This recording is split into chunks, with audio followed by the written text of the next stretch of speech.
안녕하세요. 히어로TV의 정연입니다. 앤트맨과 와스프, 이번 시간에는 드디어 앤트맨 마블 시네마틱 유니버스의 주인공 스콧 랭에 대해서 알아보겠습니다. 사실 앤트맨의 슈트를 훔쳐 새로운 앤트맨이 된다는 것은 원작과 영화가 모두 같은데요. 이는 슈퍼히어로를 계승하는 방법 중에서도 정말 보기 힘든 경우입니다. 슈트를 훔치게 되는 전후 사정은 원작과 영화가 거의 비슷한 것 같지만 또 다른 점이 있는데요. 오늘 히어로TV에서는 원작과 영화를 철저하게 비교 분석해 보겠습니다. 우선 원래 범죄자였던 과거는 원작과 영화 모두 같습니다. 단지 영화는 악덕 기업을 혼내주기 위해 의적 같은 활동을 하다가 감옥에 갔다면 원작에서는 스릴과 모험을 추구하다가 범죄의 길로 빠졌다는 차이가 있네요. 하지만 나중에 사실은 가족을 부양하기 위한 선택이었다는 진실이 밝혀집니다. 영화의 스콧은 출소한 뒤 많은 고생을 하게 되는데요.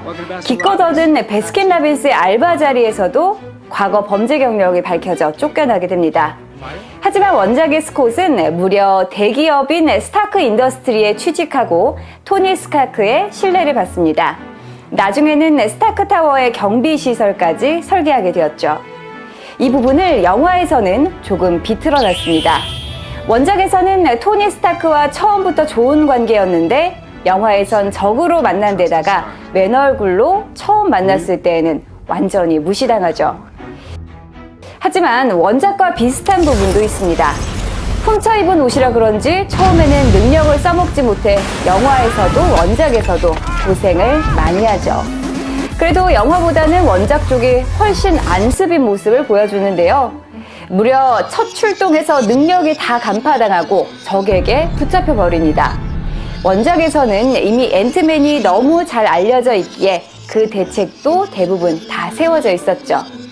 적들은 아주 능숙하게 작아진 스콧을 붙잡고 다시 본래대로 돌려놓고 능력의 원천인 벨트를 빼앗습니다.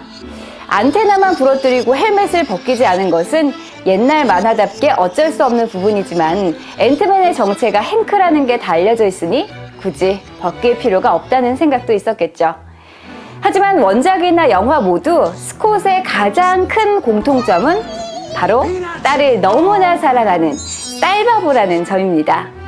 영화에서는 범죄자라는 딱지와 양육비를 제대로 못 낸다는 이유로 딸을 마음대로 만날 수 없었죠. 하지만 원작에서는 비록 따로 사는 건 같지만 그런 어려움은 없었습니다. 그런데 어느 날 캐시가 심장병에 걸리면서 스콧의 걱정은 깊어집니다. 딸을 구할 수 있는 의사를 찾아갔는데 그녀는 크로스 테크놀로지의 회장 데런 크로스에게 납치되어 버리고 맙니다.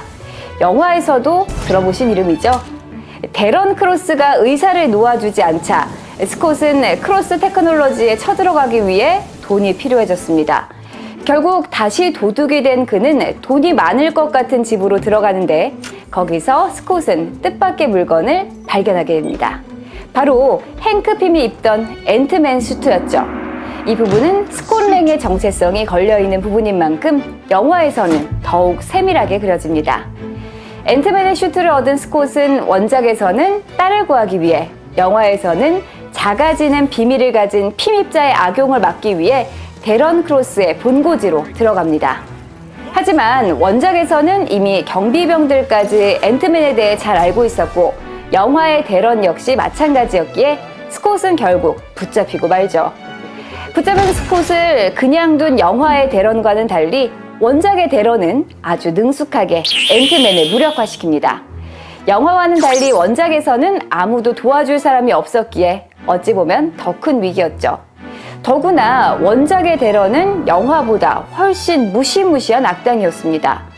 데런이 의사를 납치한 것은 자신의 심장 수술을 맡기기 위해서였죠. 그는 이전 수술의 부작용으로 심장을 이식해도 오래 못 가는 체질이 되어 있었고 그것 때문에 노숙자들의 심장을 꺼내 자신의 심장과 과라 끼우려고 했습니다. 하지만 기왕이면 젊고 건강한 스콧의 심장이 더 좋다고 생각해 그를 살려줬던 것이죠.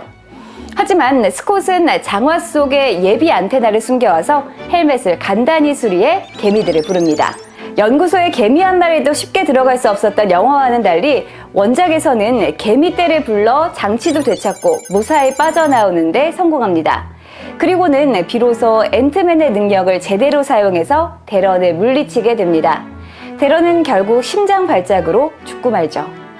영화의 앤트맨 역시 결정적인 순간에 개미들의 도움을 받아 탈출하는 데 성공하는데요. 원작과는 이 부분에서도 큰 차이가 하나 있습니다. 여기에 대해선 다음에 옐로우 재킷을 소개할 때 같이 말씀드리기로 하겠습니다. 지금까지 원작과 영화에서의 스콧 랭, 2대 앤트맨에 대해 알아봤습니다. 다음 편에서는 새롭게 와스프가 되는 호프 밴 다인의 원작 만화에서 보여준 뜻밖의 실체를 소개해드릴 테니까요. 기대해주세요. 시청해주셔서 감사하고요. 구독과 좋아요 꾹 눌러주세요. 고맙습니다. 안녕. She never got to use it.